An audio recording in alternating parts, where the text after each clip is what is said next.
जीवनाच्या गरजा किती असतात हेही कुठेतरी ठरवलं पाहिजे. सेलटॅकच्या अधिकाऱ्यावर पुण्यामध्ये रेड पडली.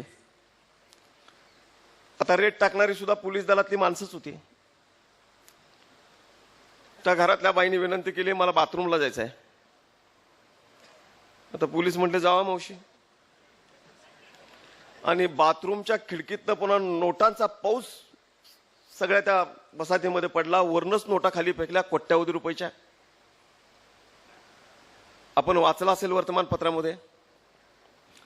सुनील जोशी नावाच्या इंजिनियरच्या घरावर धाड पडली 1 महिन्यापूर्वी. Class 1 officer.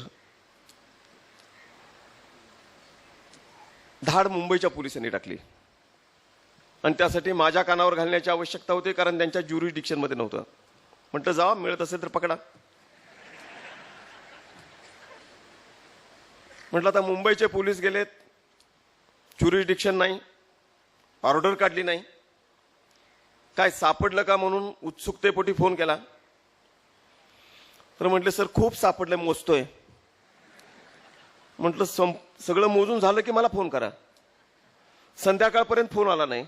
दुसऱ्या दिवशी सकाळी फोन केला. म्हटलं स्कोर काय आहे. अधिकारी पण विनोदी होता. म्हटलं काउंटिंग अजून सुरू आहे. अरे म्हटलं 2 दिवसात अमेरिकेच्या राष्ट्राध्यक्षाची मतं मोजून होत आहेत, तुम्हाला एवढं मोजता येत नाही.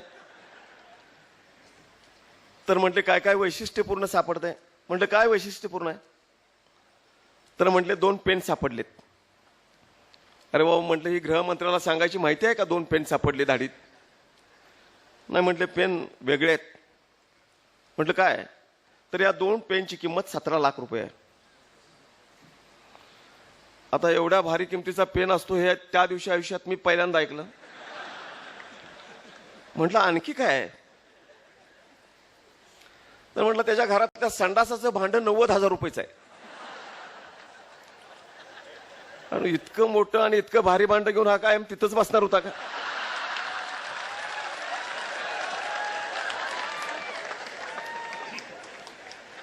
माणसं भ्रष्टाचार करतायत,